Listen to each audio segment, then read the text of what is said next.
शिक्षा विभाग के अपर प्रमुख सचिव के पाठक ने बिहार विश्वविद्यालय के कुलपति और प्रति कुलपति का वेतन बंद करने का आदेश भी दे दिया है। नमस्कार, सिटी पोस्ट के इस खास पेशकश में आपका स्वागत है। मैं हूं श्रीकांत प्रत्युष। आपको पता है कि जब से शिक्षा विभाग के अपर प्रधान सचिव के पाठक बने हैं, तब से शिक्षा विभाग में लगातार हलचल मची हुई है। के पाठक स्कूल से लेकर कॉलेज और विश्वविद्यालय तक की नकेल कसने में जुटे हुए हैं और एक के बाद एक उनके जो आदेश आ रहे हैं उसको लेकर शिक्षा विभाग में खलबली मची हुई है। तो अभी तक तो शिक्षक और प्रधानाचार्य ही परेशान थे के पाठक के एक्शन से, लेकिन अब राज्यपाल भी परेशान दिखने लगे हैं और के पाठक के एक आदेश के बाद अब राजभवन शिक्षा विभाग आमने सामने है। शिक्षा विभाग विश्वविद्यालयों की ऑडिट कराना चाहता है। शिक्षा विभाग का मानना है कि शिक्षा विभाग को राज्य सरकार पैसा देती है शिक्षा विभाग के जरिए, तो उसका ये अधिकार है कि खर्चे का हिसाब किताब रखे। इसके लिए शिक्षा विभाग ने 2 सदस्यीय टीम का गठन भी कर दिया है और शिक्षा विभाग के अपर प्रमुख सचिव के पाठक ने बिहार विश्वविद्यालय के कुलपति और प्रति कुलपति का वेतन बंद करने का आदेश भी दे दिया है और साथ ही उन्होंने सभी तरह के वित्तीय लेन देन पर रोक लगा दी है। के पाठक का ये फैसला राजभवन को रास नहीं आया है और राजभवन ने Muzaffarpur SBI, Punjab national bank, central bank of India के ब्रांच मैनेजर को राज्यपाल के प्रधान सचिव ने पत्र लिखकर कही आदेश दे दिया है और कहा है कि राज्यपाल सचिवालय के स्तर से जब तक कोई निर्देश प्राप्त नहीं होता तब तक पहले वाली जो व्यवस्था है, पुरानी व्यवस्था, वही लागू रहनी चाहिए। मतलब के पाठक का जो आदेश है कि अब बगैर ऑडिट के कोई खर्चा नहीं किया जाएगा, इससे राज्यपाल सहमत नहीं है और के पाठक के फैसले पर उन्होंने रोक लगा दी है। अब इस मामले को लेकर सियासत भी गर्म हो गई है क्योंकि राज्यपाल को एक तरह से बीजेपी का प्रतिनिधि माना जा रहा है, दूसरी तरफ के पाठक सरकार के प्रतिनिधि हैं। तो के पाठक और राजभवन के बीच की लड़ाई को जेडीयू बीजेपी की लड़ाई बनते हुए देखा जा सकता है।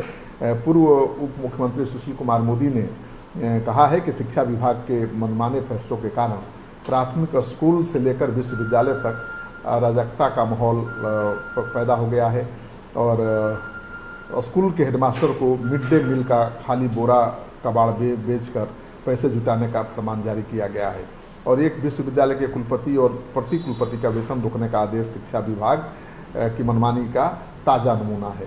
तो सुशील मोदी ने कुलपति और प्रति कुलपति के वेतन पर रोक को गलत बताया है और मोदी ने कहा है कि नीतीश कुमार को अपने अति सक्रिय नौकरशाहों को नियंत्रण में रखना चाहिए ताकि शैक्षणिक वातावरण बिगड़े नहीं और राजभवन से टकराव की स्थिति पैदा न हो।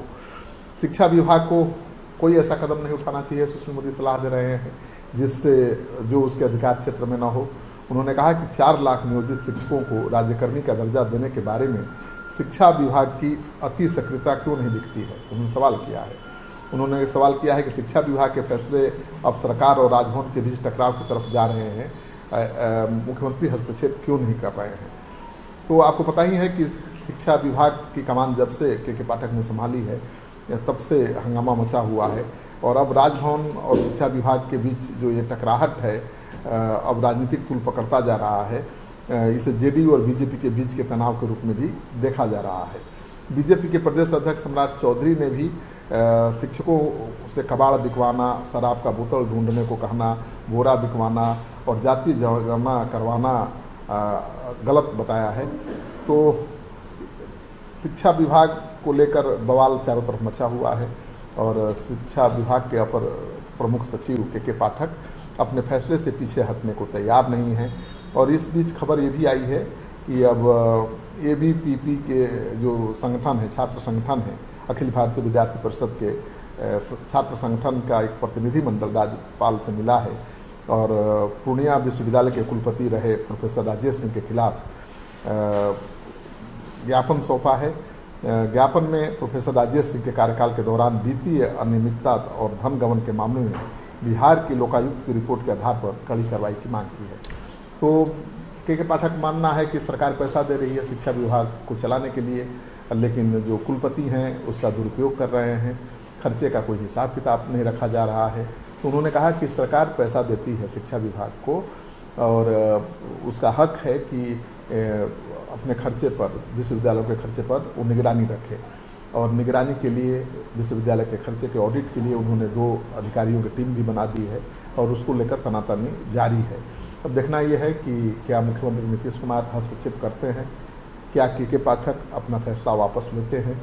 के पाठक के फैसले के बाद जो राजभवन ने फैसला लिया है और बैंकों को लिखकर अपना आदेश जारी किया है, देखना ये दिलचस्प होगा कि बैंक किसके आदेश को फॉलो करते हैं, किसके आदेश को मानते हैं।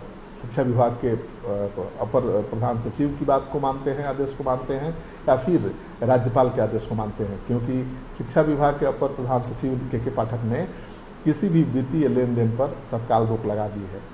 तो ये मामला काफ़ी पेचीदा होता जा रहा है और शिक्षा विभाग का विवाद अब राजनीतिक तूल पकड़ता जा रहा है। इस खबर को ज़्यादा से ज़्यादा लोगों के साथ शेयर करिए, क्योंकि शिक्षा तो किसी भी राज्य की मजबूती के लिए सबसे ज़्यादा ज़रूरी है। अगर शिक्षा ही रसातल में चली जाए तो फिर उस राज्य को कोई उबार नहीं सकता है। उद्योग धंधे, इंडस्ट्री से विकास नहीं हो सकता है। विकास के लिए सबसे पहली ज़रूरत है शिक्षा, स्वास्थ्य। अगर यही डवाडोल है तो फिर बिहार को आगे बढ़ाने का सपना देखना बेमानी है।